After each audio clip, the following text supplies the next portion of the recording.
regarding the consumers and the producers in the market. And within consumer theory, we have the producers and the consumers that interact for mutual exchanges and mutual benefits. We're going to start with an interesting article that was published in the Forbes magazine, which related to economics. Notice how the article, it's about NFL performance. A few years ago, the Seattle Seahawks won the Super Bowl with a controversial block with Richard Sherman. And at that time, he was making about $500,000. And the following season, his salary increased to 2.8 million, approximately 2.7.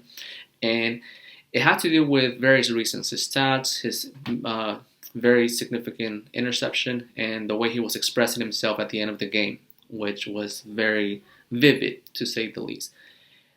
It highlights the importance of consumers that are willing to pay for a particular good and sellers that are willing to supply a good or service.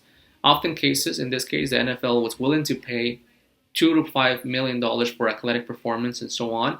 And we have consumers that are willing to pay any amount for any good or service, whatever that good may be. So I think as a consumer, all of us have a willingness to pay for goods and services that we demand. Some of those consumers, some of those goods and services are highly demanded, and some of those goods and services may have different prices and so on. So as consumers, we demand any number of goods and services, and we have a maximum willingness to pay. Your willingness to pay is, what is your maximum price that you're willing to pay for a good or service? And any individual person derives a net benefit from the consumption of goods. That benefit, it's known as consumer consumption. In this case, your individual consumer surplus. What that benefit is actually the difference between your willingness to pay minus your actual price paid for that good or service. This consumer surplus can be intuitive, we can calculate it, and we can actually graph that particular simple relationship. For any individual consumer, every person is going to derive a benefit. Think about this benefit as savings. Think about it as the experience, the enjoyment that you derive from buying a product that you're willing to pay at a specific market price.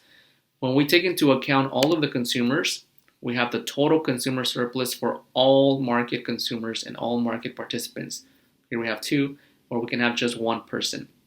We're going to do the example for both the individual consumer and the total number of consumers, which could be any number of consumers, 5 consumers, 10 consumers, 30 consumers. Typically, sample size of 30 is enough. Anything more than that, it requires a different calculation.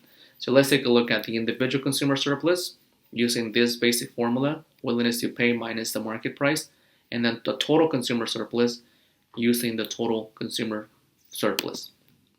Okay, we have Alicia, Brad, Claudia, Darren, and Edwina, who are 5 consumers in our example for consumer surplus. All of them members of the class and actively participate in the consumption of textbooks for academic learning. Alicia has a willingness to pay of $59. Brad has a willingness to pay of $45. Claudia has a willingness to pay of $35. Darren and Edwina, the lowest, at $25 and $10 respectively. All of them are willing buyers that are willing to buy the textbook for the academic learning for this fall semester. Their willingness to pay actually depends on various things. If they really need the product, if they have the income to buy the good, and if the product is of importance necessity. So here Alicia may have the highest willingness to pay if she has the income and really needs the good. Darren and Edwina, if they have lower income or may not really need the product, they may be willing to pay the least. So only the buyers with the highest willingness to pay buy the good or service when the market price has been established. So any consumer with the maximum willingness to pay the good, the maximum price, will buy the good. So this is typically who has the highest willingness to pay, who can pay the most. What is your maximum price that you're willing to pay for anything? In this case, a textbook. Let's set the market price. If the market price is set at $30, we will only have 3 consumers that will buy the book: Alicia, Brad, and Claudia. These are the 3 buyers.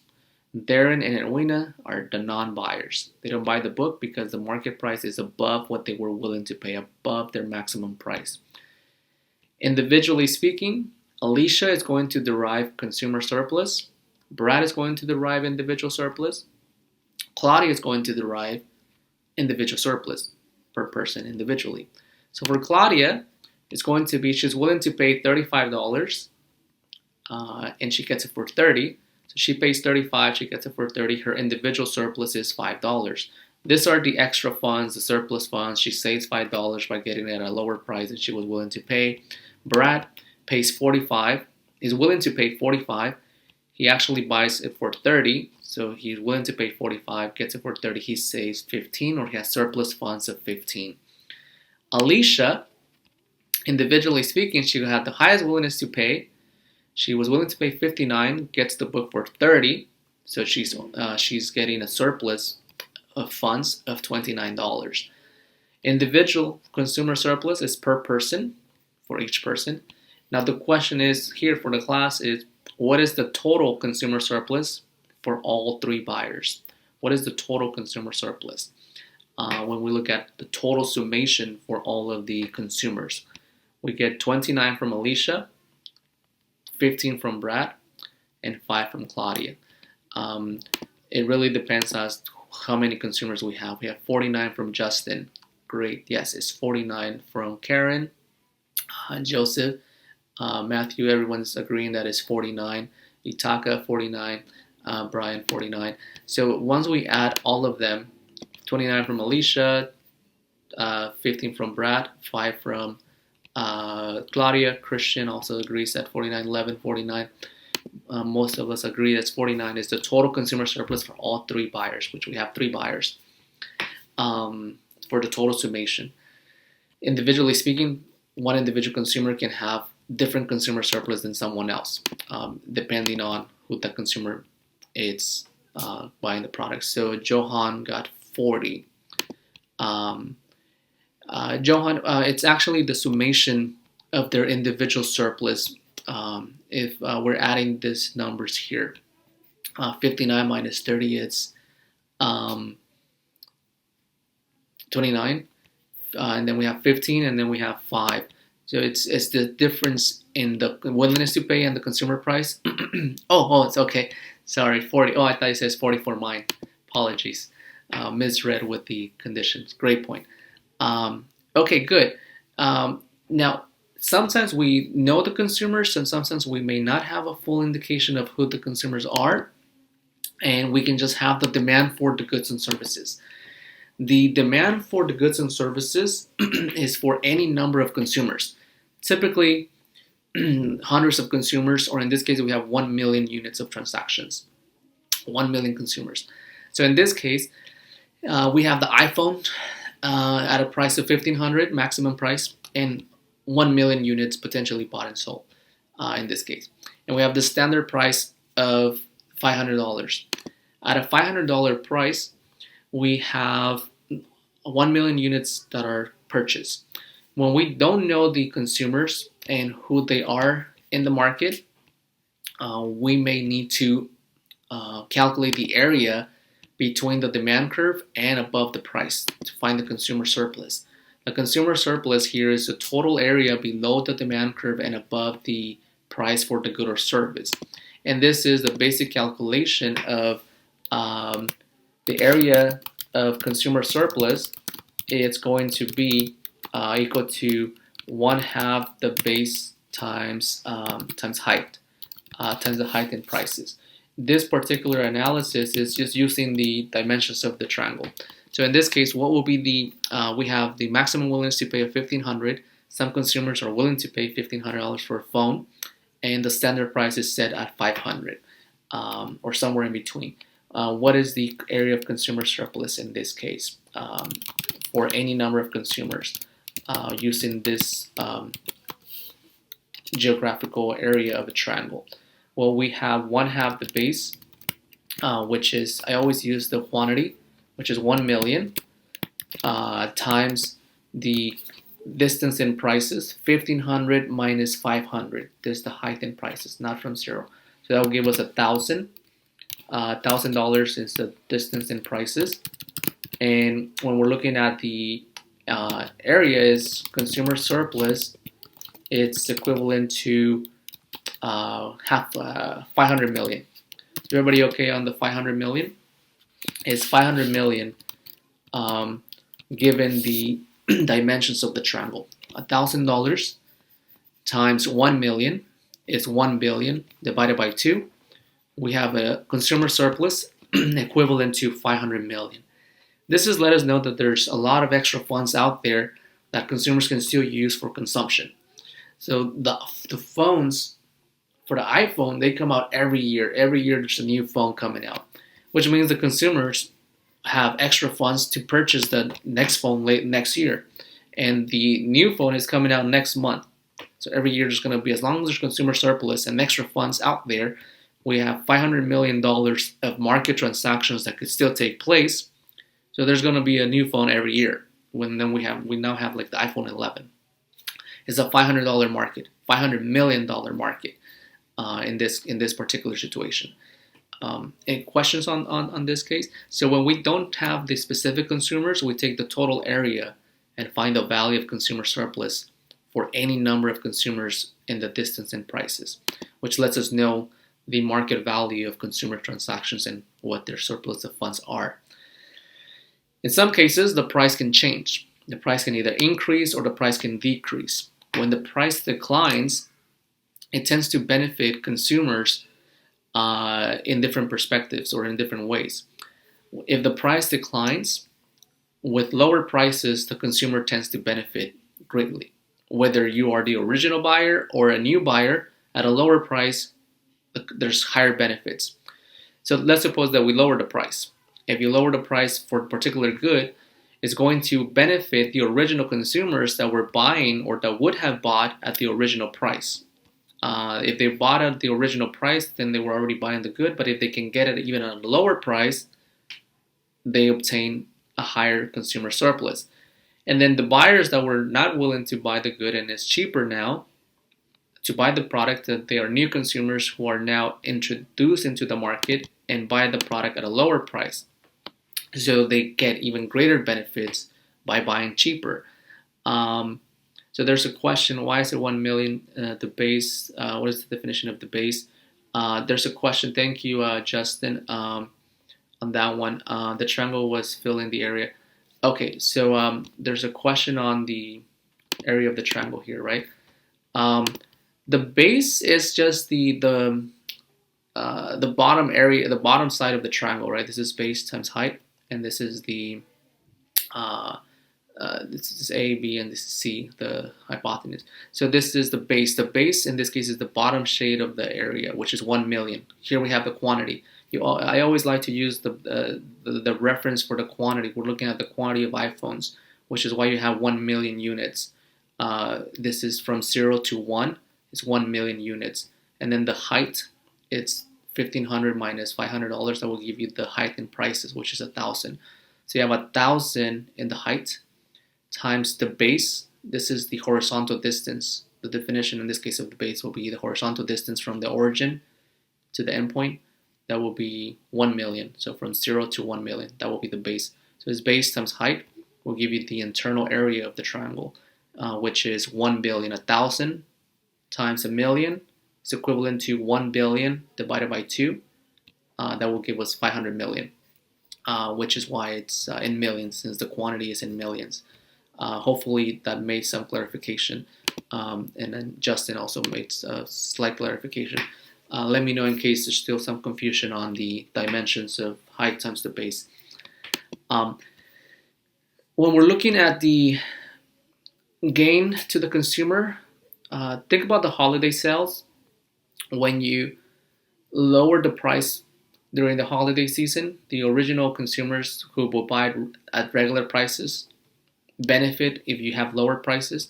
And then you have new consumers that go and buy for the holiday shoppings at lower prices. So they benefit. There's an increase in consumer benefits for everyone.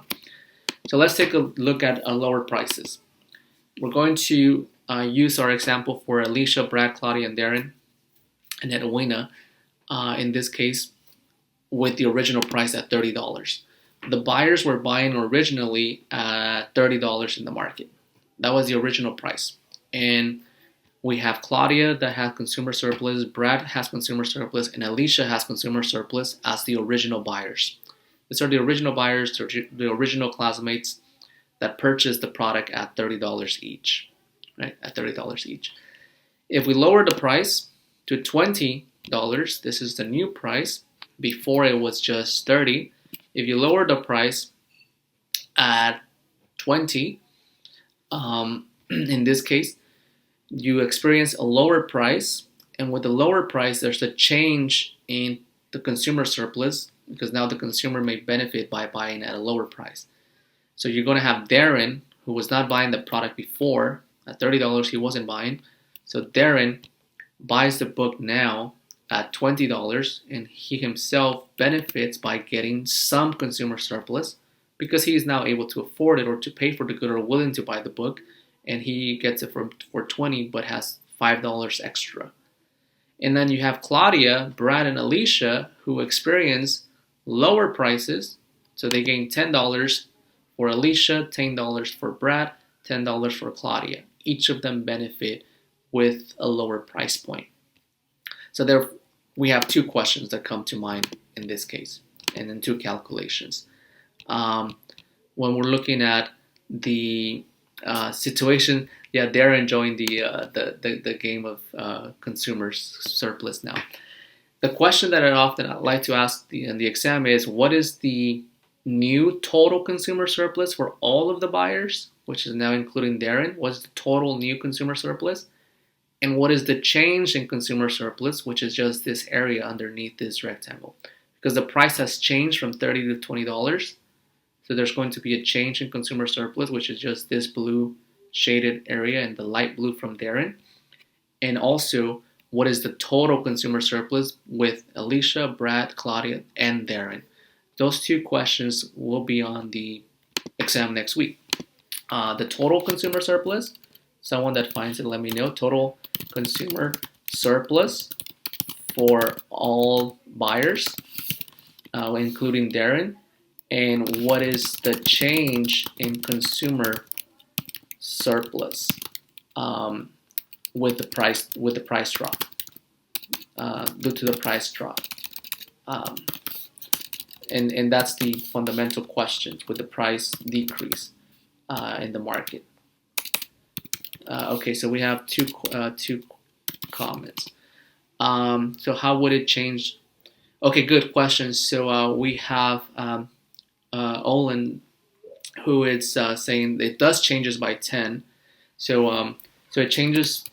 We have three consumers that experience a change of $10, a decrease of $10, and now Darren benefits by how much? 5, right? So 3 consumers gain $10 because they can now buy it at $10 cheaper, and Darren gets a benefit.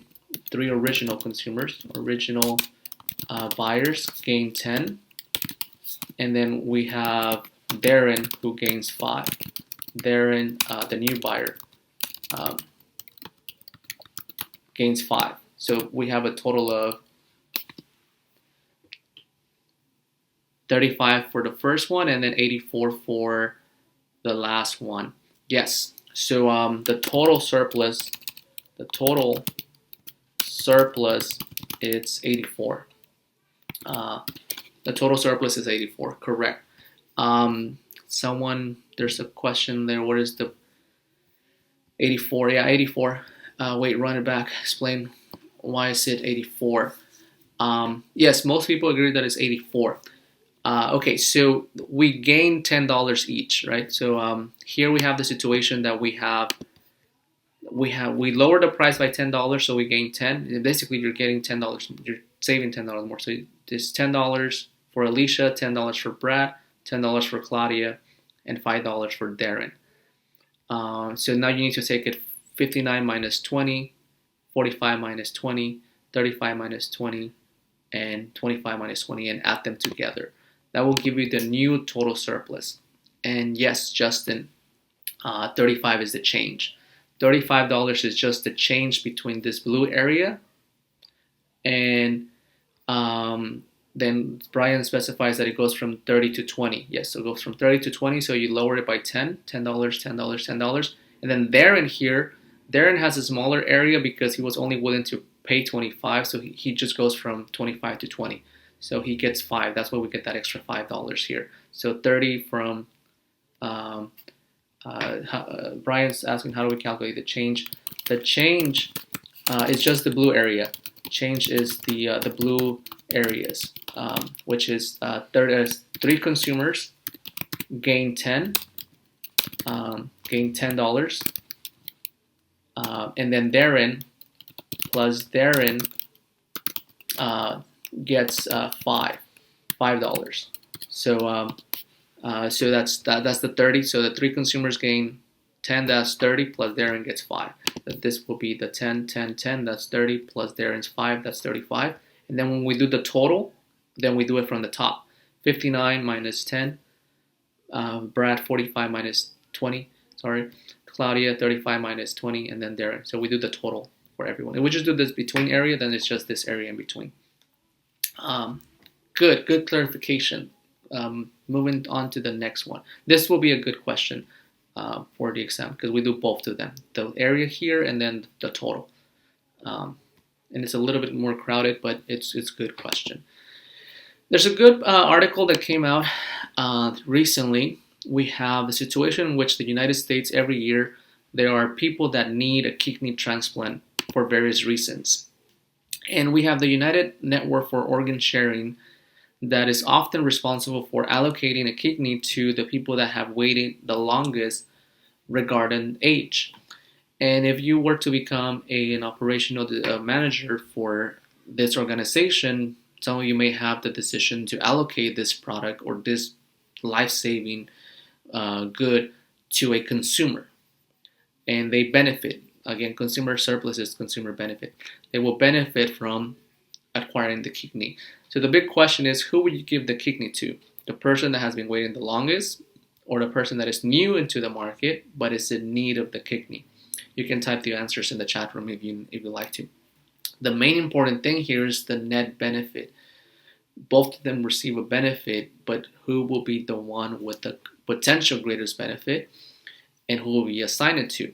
That's a big question when you have high demand for the product but limited supply. So who will you give the kidney to? Someone in class. The oldest person or the youngest person or whoever's been waiting the longest regardless of age. It could be the young person that is waiting the longest. So the new consumer, Dariel, Matthew, Itaka says the new consumer, and so on, Matthew, the new consumer. So it really depends on the new consumer. Sometimes it could be the younger guy that comes in as a new consumer, or maybe the older person. So Johan says the younger one, the older patient, though it's waiting, has the higher opportunity to reject the kidney. Yeah, it may reject the part. So it really depends, and it's a tough decision. And sometimes we have situations where there's a free market, and often cases you can have a situation where people may be willing to sell the kidney and fulfill that gap, that need. So there was an article that came out in the New York Times several years ago that someone auctioned their kidney and they were selling their kidney to willing buyers. At that time, eBay didn't really have clear whether or not this could be sold within their website, but it started at $25,000 and it went up to $5.7 million. Now, if I'm a seller and I'm selling a kidney, if I'm healthy and perfectly fine, I would have sold it at $3 million before eBay shut it down and benefit by taking home $3 million, right? And then just make sure the other one works fine. So they shut it down. Kidney shut it down, and it argued that that it was forbidden to sell body parts under federal law, but not under eBay's full regulations. So this is quite interesting. So we go between the seller and the consumers when they interact. Very interesting. If anyone's willing to sell your kidney, you can get $5 million because there's a lot of need, but I wouldn't recommend it. Going into the sellers, introducing the seller's mindset. The sellers are willing sellers that are able to sell products in the market to generate revenue, profit, or in this case, some form of benefit I'm selling a product, I'm an individual seller. If I sell my kidney, I'm selling my kidney. But typically you donate it. You donate the kidneys. Sellers receive a benefit from selling any good or service in the market. There's a net benefit. An individual person, an individual producer, an individual firm, individual seller can benefit from selling a good or service in a market at an agreed market price. This benefit typically is recorded as the revenue received from the sale of goods. Sometimes it could be pure profit received from the sale of goods, but we're looking to have the situation in which the producer receives a net benefit from selling goods and services at a market price given the selling cost. So for the seller, we're going to change the equation to have it as producer surplus is equal to the market price in the market minus the seller's cost. Sometimes it's the seller's cost, the marginal cost, or just cost. Whatever that cost is at an agreed market price.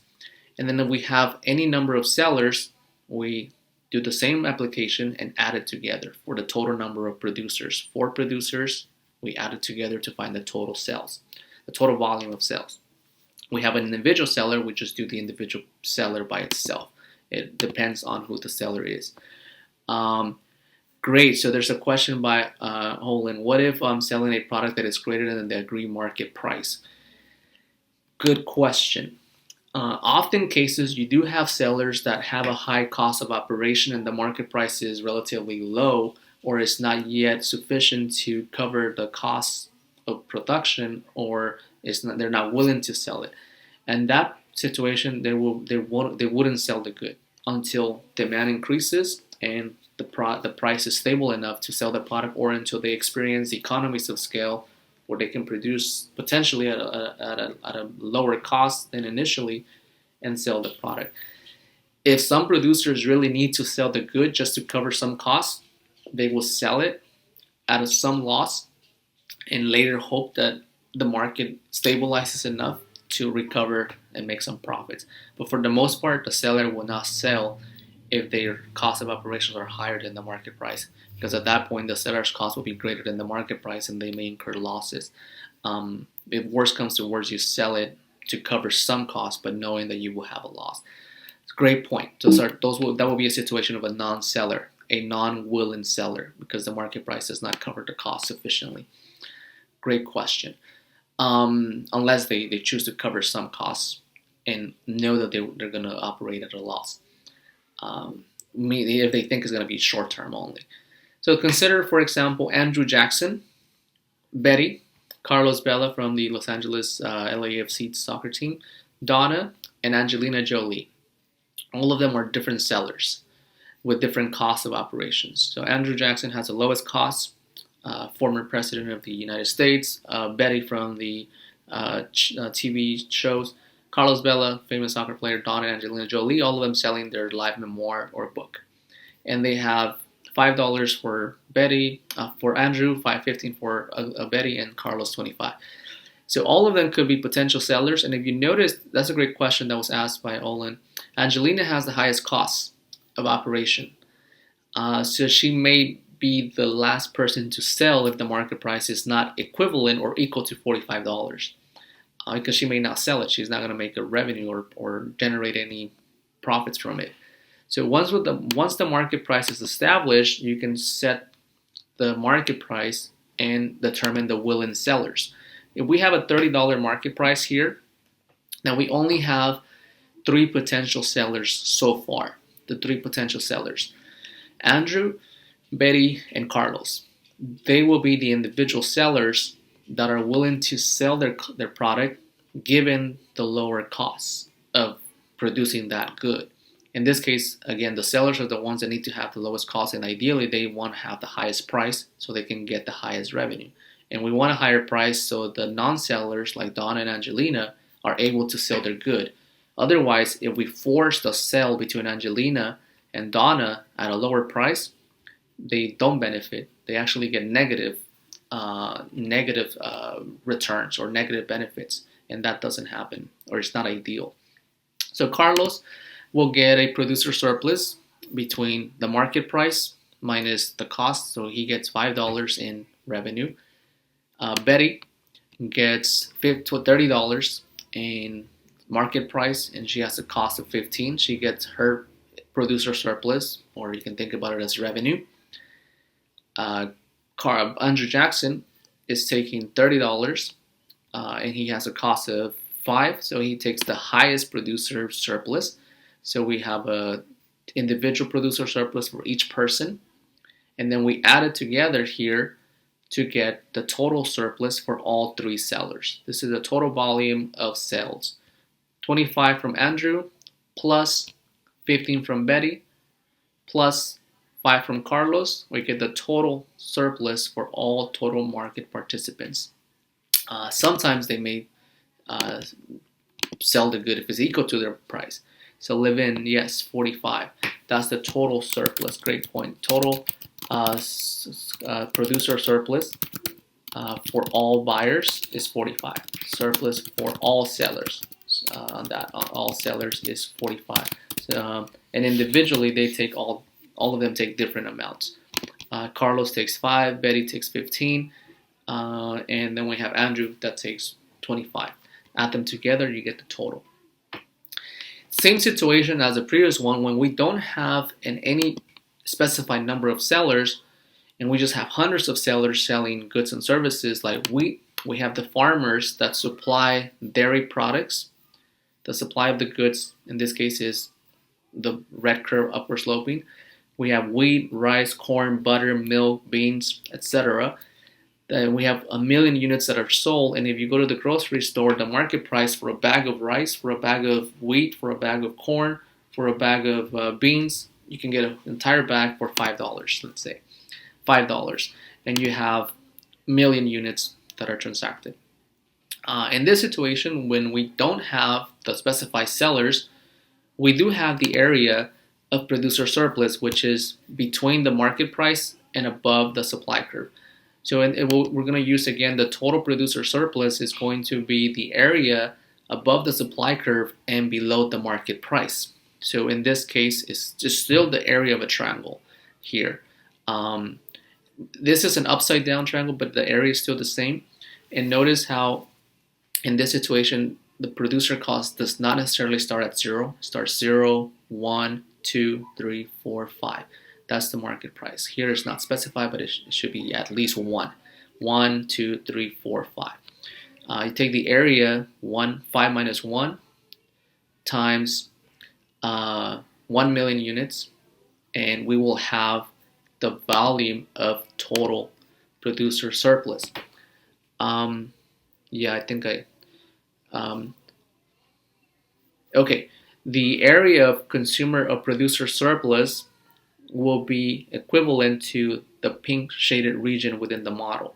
So we're going to take the distance in prices from 5 minus 1 because this starts at 0, 1, 2, 3. So in this case, producer surplus is equal to 1/2 the base times the height. And it really depends, so to not confuse anyone, how you view this triangle. Because it's still a triangle, it's still base times height, regardless of how you calculate it.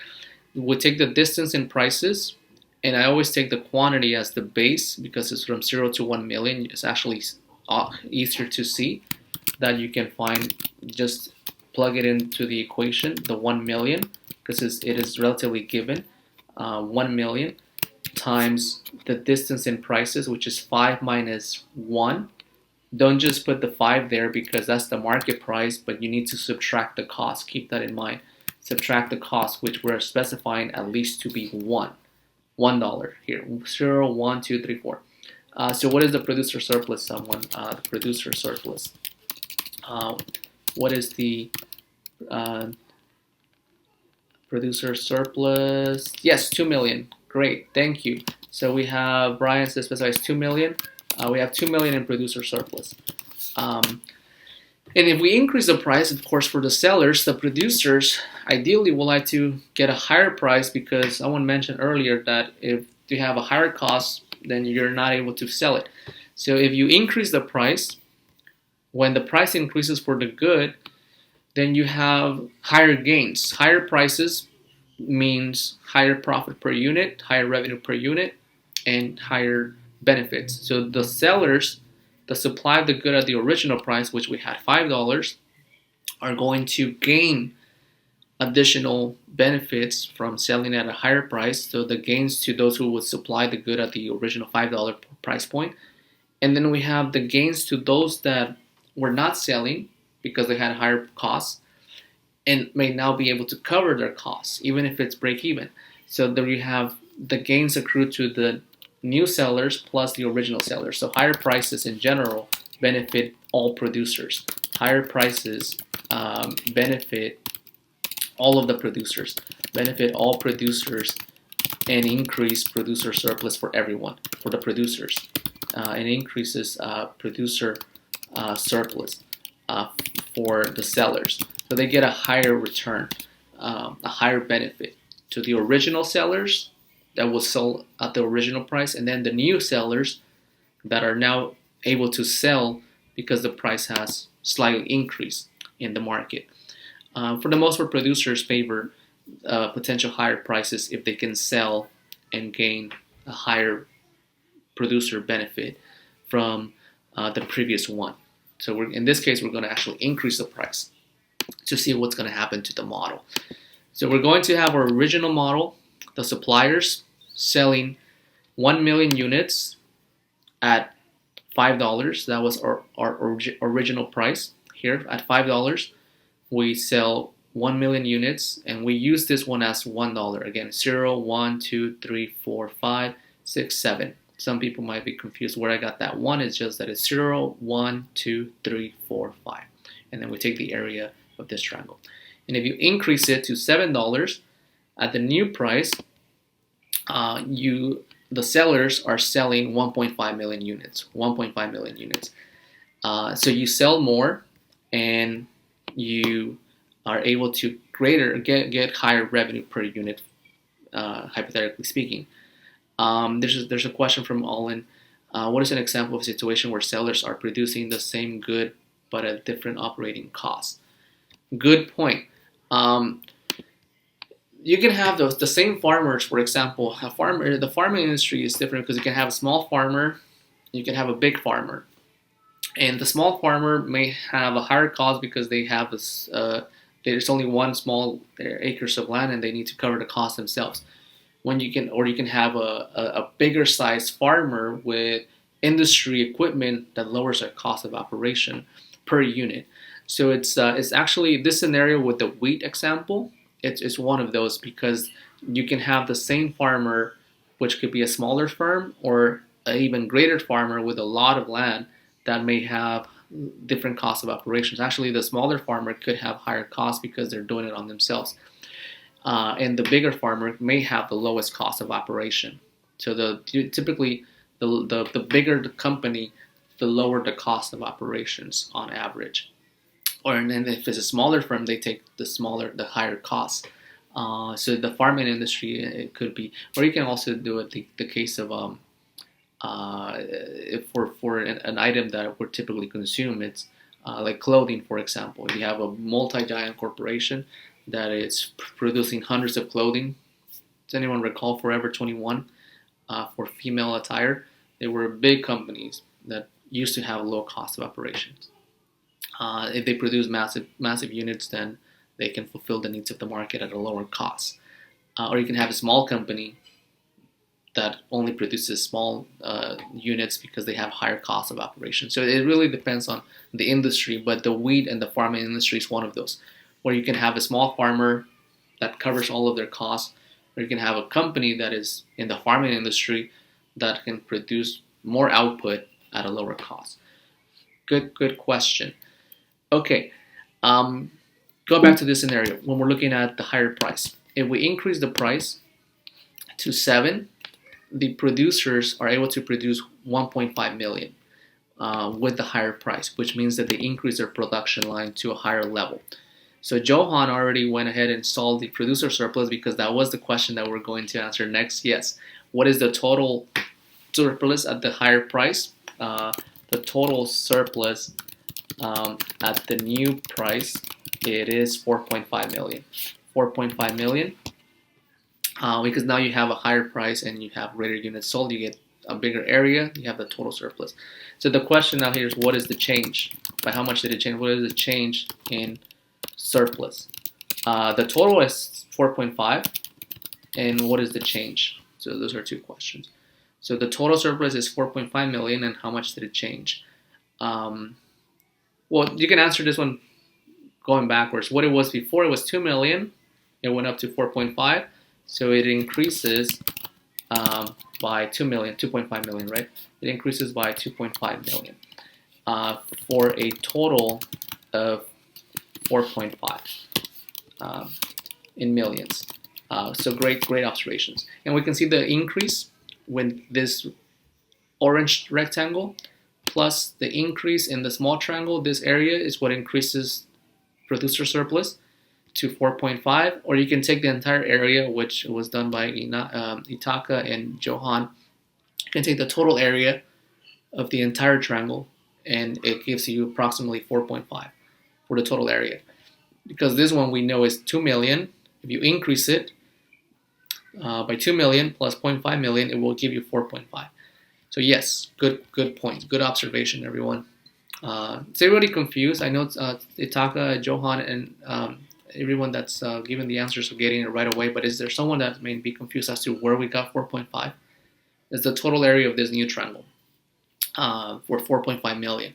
And you want to look at the increase. It was 2 million before plus 2.5 from here. That gives you 4.5. You can do it multiple ways. It will still give you the same answer. Where do you get that 2.5 million? Because it increases. So before, it was, if we just take the area of this small triangle, was 2 million. The producer surplus 1 was 2 million. If you increase the price, it's now 4.5 million. So you can subtract the 4.5 minus 2 million. That will give you 2.5. So that means that it increases by the area of this rectangle here, which is $2 times 1. That's 2 million. Plus the area of the small triangle, which is half a million, 0.5, which is this 2.5 million. This is where we got the 2.5 million. And then, yeah, Johan did it a good mathematical way, which is look at the algorithm. Yes. So mathematically, you can do it different ways. You can just take the area of the entire triangle at $7. $7 minus 1 times 1.5 million. This will give you 4.5. It went up from this small one, which was 2 million. It increases to $7. So it increases by 2 million. $2 times 1 million, that's 2, plus 0.5, that's 2.5, for a total of 4.5. We're just breaking it down. Yeah. But there's different ways. Good point, Johan. You can do it also with different areas of the same calculation. Bringing everything together to wrap up the discussion, when we have the demand by the consumer and the supply by the producer, and we have our $30 price, we have our consumer surplus, which is the area 1/2 the base, which is the quantity, times the height in prices. This goes to the consumer. And the producer area is the area below the price and above the supply curve, 1/2 the base times height. To the producer is here. We add them together and we can get the total surplus for the consumers and the producers, which means is the total net benefit for everyone participating in the market and between the producers and consumers. Total benefit is maximized in equilibrium. So we have an equilibrium price and we have an equilibrium quantity, and you can actually do this individually. Consumer surplus for just the consumers, the producer surplus just for the producers. Add them together, we get the total surplus for the total market activity, which is efficient in equilibrium. It's maximized in equilibrium. If we go one by one, we have to do it one by one. Sometimes it may be a little bit different, which is why they're split, or you can take the area of the entire triangle. Any questions for me, anybody?